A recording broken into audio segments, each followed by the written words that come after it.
On today's show, the NBA trade deadline is 10 days away. What teams are logical landing spots for Michael Porter Jr., and what could a trade look like? I'll answer that on today's episode of Locked On Nets.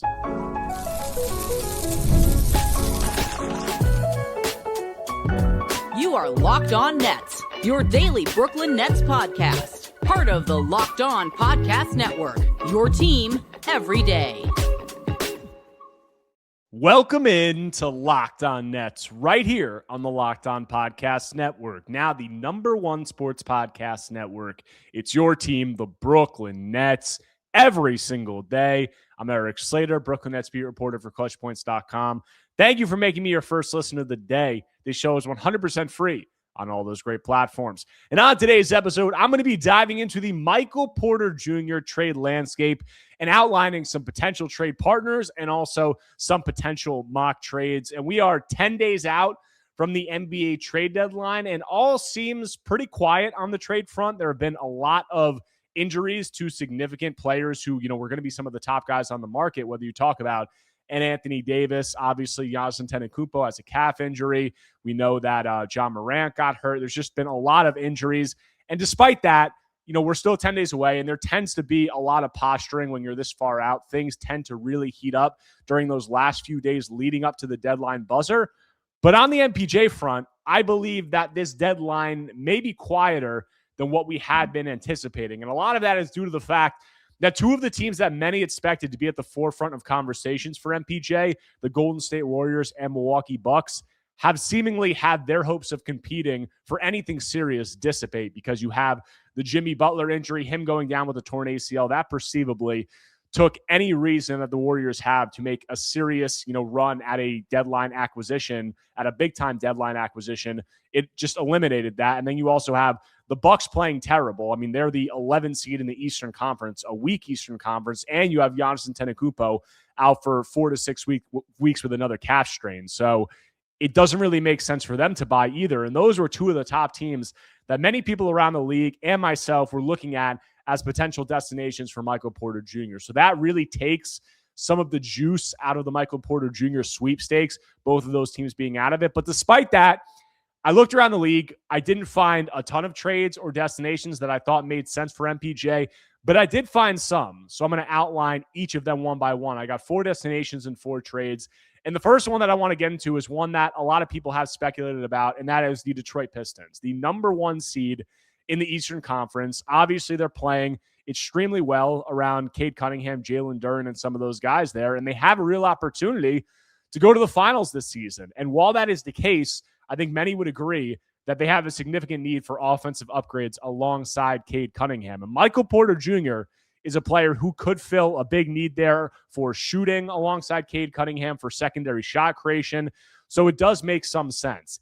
There have been reports that the Pistons are not looking to make a big-time deadline acquisition. I'll get into those, but the trade that I have for the Pistons, if they were going to get involved in MPJ, there's a lot of different machinations you could go to, but I said Tobias Harris is going to be the main salary filler, $26 million expiring contract. Ron Holland alongside him, a young prospect that the Nets can get their hands on, and then a 2032 first-round pick from the Pistons unprotected. That was the trade package that I can put together because you look at a Nets team, I don't think they're going to have much interest in the Pistons, including their 2026 first-round pick, obviously, which is going to be, one of the last picks in the draft. It's looking like outside of that, the next few years, they're probably going to be a good team. So for the Nets to consider this, just getting one draft asset from the Pistons, I think it would have to be a far-out pick, unprotected, 2032 first-round picks. The Pistons could very well still be a very good team at that point, but the pick has a little bit more upside than these picks that are going to be closer. And you're only getting one pick in this trade. So that 2032 one should have some intrigue to a Nets team. You don't know where Cade Cunningham's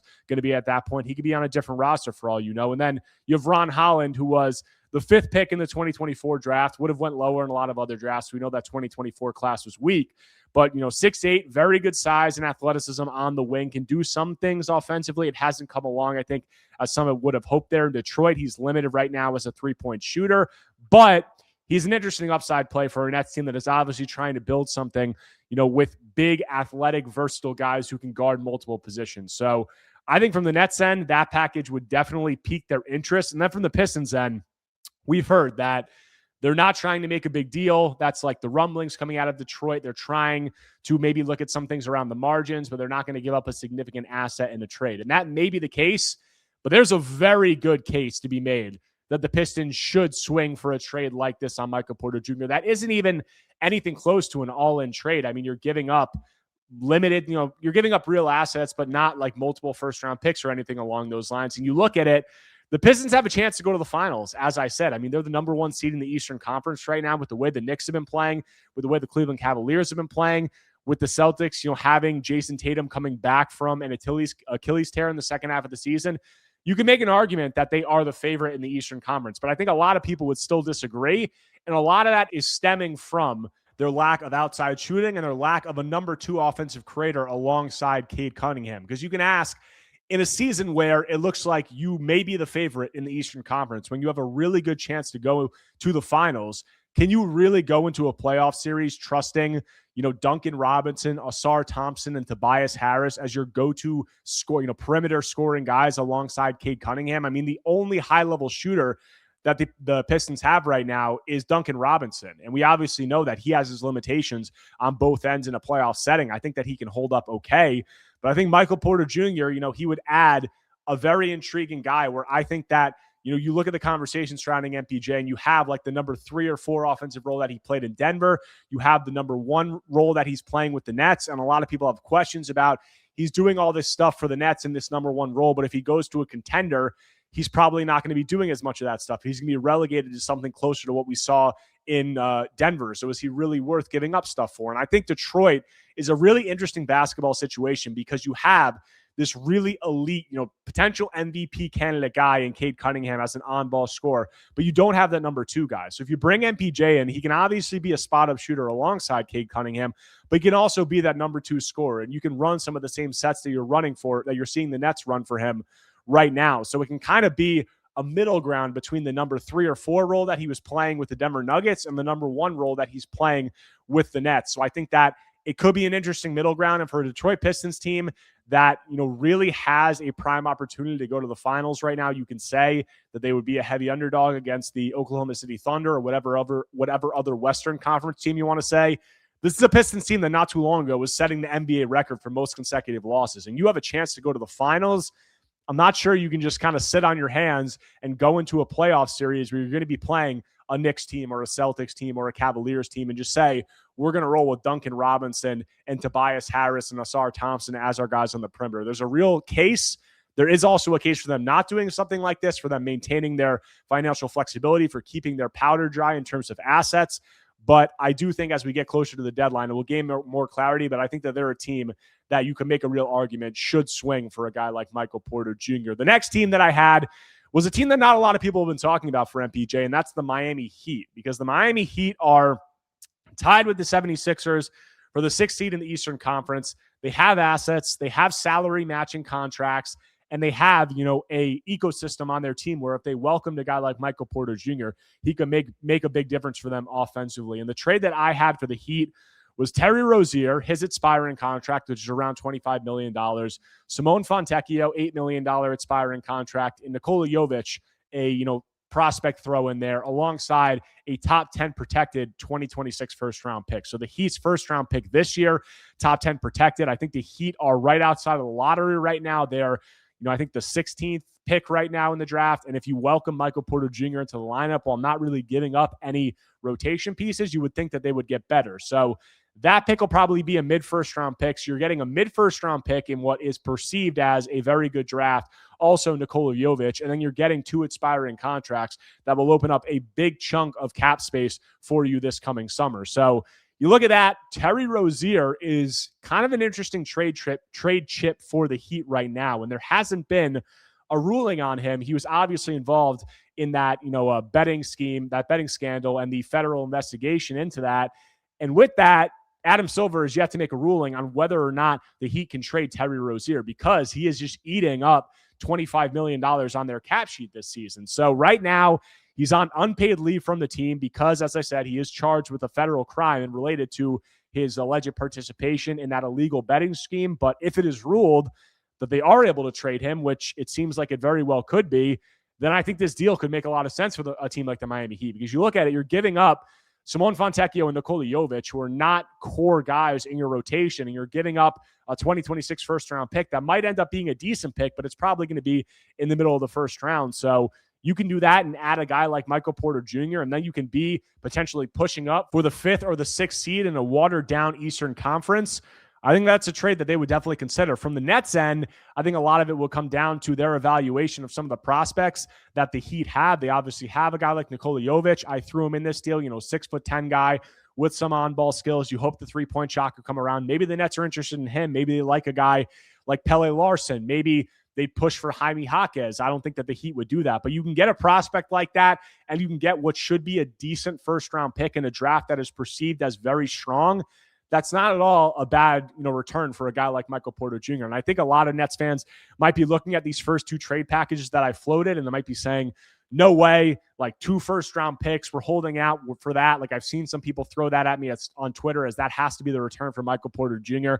I think if you think that, I think that you have a little bit of an inflated sense for what MPJ is around, his market is around the league. I mean, I know that he's had a really high-level season for the Nets, but this is still a guy who was viewed as a distressed asset not that long ago. And while I think that he has rehabilitated his value and then some, you don't often go from distressed asset to 2 first-round picks in, a matter of months. So I think that MPJ will have a market, but I don't think the Nets are getting like 2 good first-round picks for him. I think they could be looking at 1 first-round pick that they view to good, to very strong, and then, some kind of a prospect that you could get in a deal like that. And both of these packages from the Pistons and the Heat, I think, accomplish that. I think they're fair, and I think that they're things that both sides would realistically consider. So those are the top 2 I had. I'm kind of going from what I see as most plausible to least plausible, but I do have a couple more trades, one involving a Western Conference contender that could really shake things up in that conference and around the whole league by swinging a deal from Michael Porter Jr. So who is that? What would the trade be?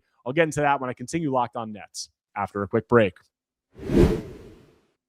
Guys, tax season doesn't have to take over your life. This year, TurboTax is making it easier than ever to just hand things off and move on with your day. With TurboTax Full Service, you can have your taxes done for you by a trusted local expert, start to finish, without the stress or guesswork. Instead of spending hours trying to figure out forms, you can meet with a local TurboTax expert in person or connect online. They handle everything from W-2s to self-employed forms and work to get every deduction. You can upload your documents, go about your day, and get updates right in the TurboTax app. It's a huge time saver and gives real peace of mind knowing an expert is handling it. For a limited time, you can have your taxes done by a local TurboTax expert for just $150 all in. If a TurboTax expert didn't file for you last year, just file by February 28th. Take taxes off your plate and get back to your life. Visit TurboTax.com/local to book your appointment today.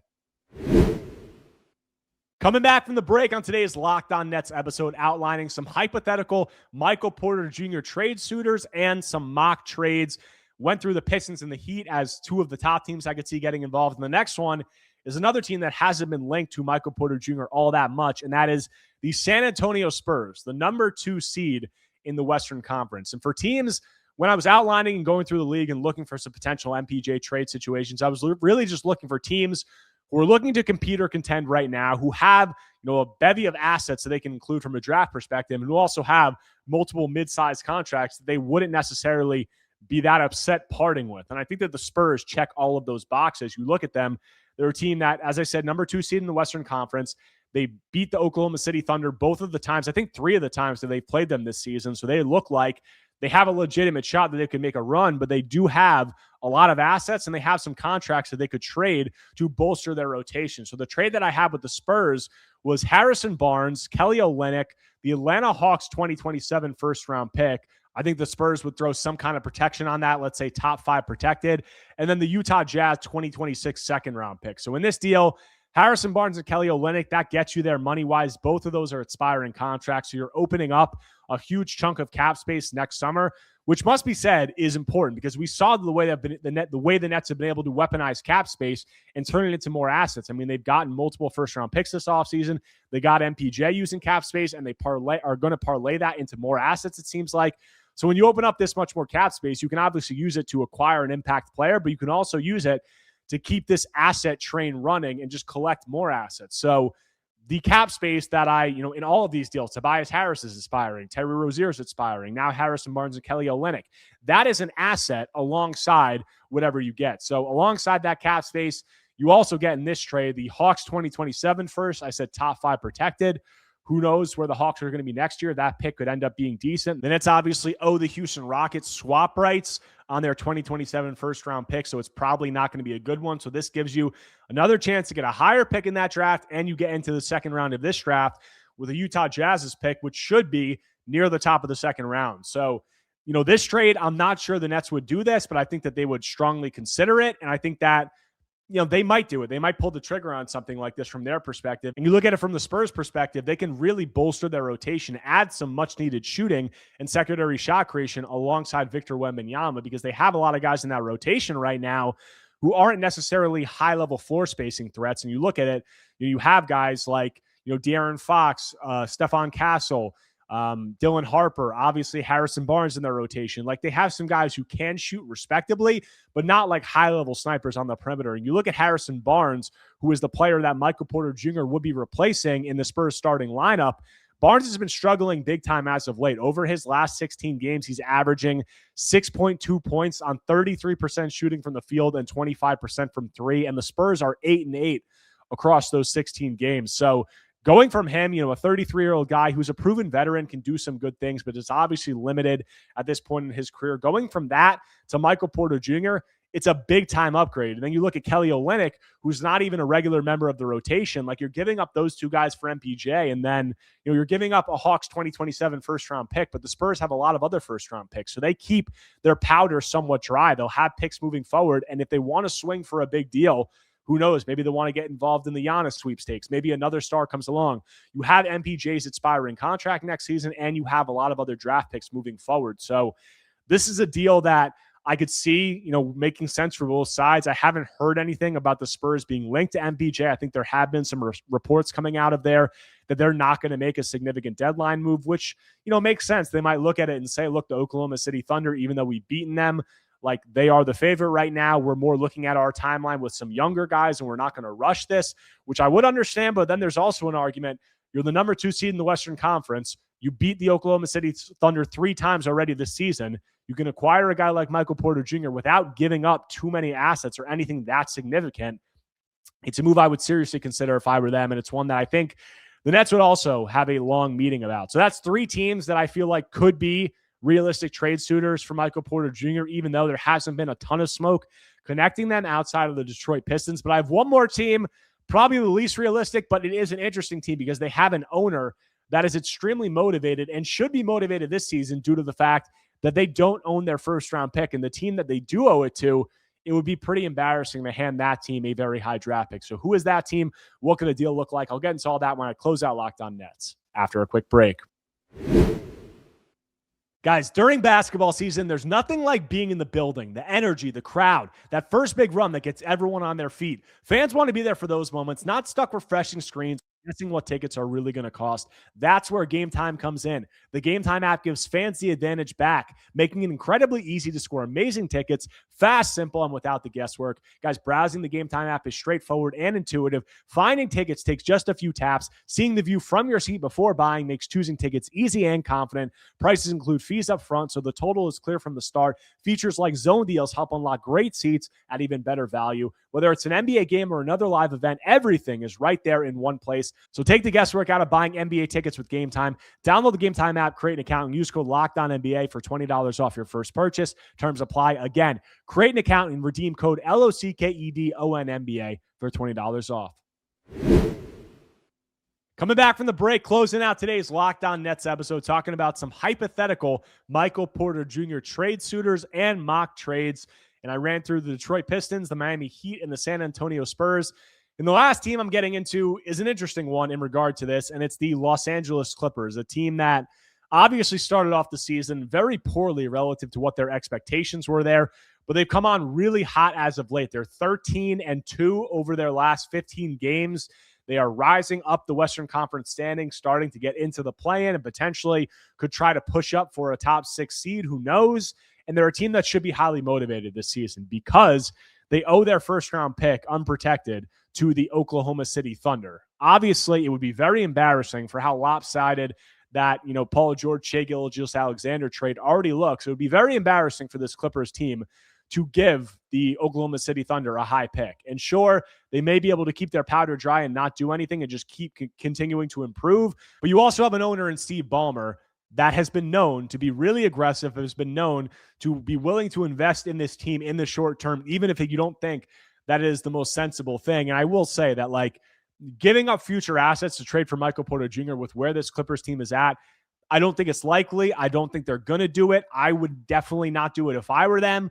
But I think that the way they've been playing as of late, the pick that they owe, the Steve Ballmer factor in this conversation, we know how bad he wants that team to win, and he takes a lot of joy in every playoff win and any run that they can make. So you look at it, if they can swing a trade for Michael Porter Jr., and if they can maybe view him as a guy who could be part of their next iteration, and you can potentially set yourself up to do something in the Western Conference this year, while I don't think it's the likeliest, I could see them maybe being able to talk themselves into it. I had heard some things that the Clippers maybe had some level of interest in Michael Porter Jr., but I also heard that they're not that likely to be investing, future assets into this iteration of the team, which makes sense. But the mock trade that I had was John Collins, Bogdan Bogdanovic, and a 2032 first-round pick. John Collins is an expiring contract. He's played well for them, but I think that, they do have, some needs offensively that maybe he doesn't fill. And then Bogdan Bogdanovic is under contract for $14 million this season and next. So you open up some cap space with Collins. Maybe that can be flipped into a third team where the third team gets Collins and some of those assets go back to the Los Angeles Clippers, so they're not giving as much up in the deal in terms of assets.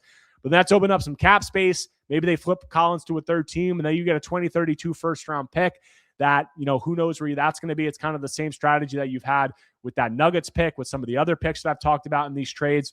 And maybe that could be something that could entice the Nets. I think that it would, but I don't think that, I'm not sure how realistic it is for the Clippers, but, I think it kind of speaks to how limited I think the trade landscape for Michael Porter Jr. might be with the Golden State Warriors, with Jimmy Butler getting hurt, with Giannis Antetokounmpo's injury, and how the Milwaukee Bucks have been playing. You remove those two teams from the equation, and I'm not sure. I looked around the league. I looked at the standings. I went up and down through every team, and these were the ones that I found that could make some sense. And outside of that, I'm not really sure that there was too many other suitors. So I think that this is the least realistic of the trades or the hypothetical trade partners and mock trades that I'm proposing. But I do think that there's some logic that maybe you could potentially talk yourself into if you're the Clippers. And outside of that, I didn't find too many other teams like the Chicago Bulls. I mean, they're a mid-team. I think it would be kind of ridiculous for them to trade for MPJ right now, given where they're at. But they're just a team that's always in the middle. They're not going to be a high lottery pick. It seems like maybe they want to invest some assets and go after Michael Porter Jr. Who knows? They have future draft picks. They have mid-sized expiring contracts. But outside of that, there's not a ton of teams. Some other teams could come out of the woodwork. Some of the ones that I just talked about that have not been linked to Michael Porter Jr., maybe they're just holding their powder dry and they're waiting to see how things shape up closer to the deadline. But we'll see if some smoke starts to pick up. But right now, it seems like it's going to be quiet. But these are all partners and deals that I think could make some sense. And if the Giannis Antetokounmpo situation gains some clarity, if the Bucks come out and say, we are shopping him and something gets done there, or they say that we're holding him into the offseason, that could lead some other teams to start pursuing other avenues that they aren't right now with the holding pattern that's going on. So we'll see how that plays out. But that's all I got for you guys on today's episode of Locked On Nets. If you guys do not already, make sure to subscribe to Locked On Nets on YouTube and wherever you get your podcasts, whether Apple Podcasts or Spotify. If you enjoy my content, take a second right now, smash that like button, leave a comment, leave a 5-star review. Anything you can do to engage is much appreciated. The Nets are going to be back in action on Tuesday against the Suns in Phoenix. So I'll have coverage of all that and more when I'm back tomorrow talking more Brooklyn Nets basketball.